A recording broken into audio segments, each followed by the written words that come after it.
Christopher. Where? I was born in Poland, but I live in Australia now. Where? When? I came only 5 days ago.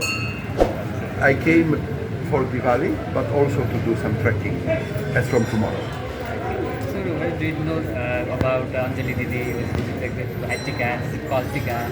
Yes, I know a little bit, of course. I don't know much, but I went today to Rani Pokari temple to see a ceremony, and I didn't expect there's one more in Davos.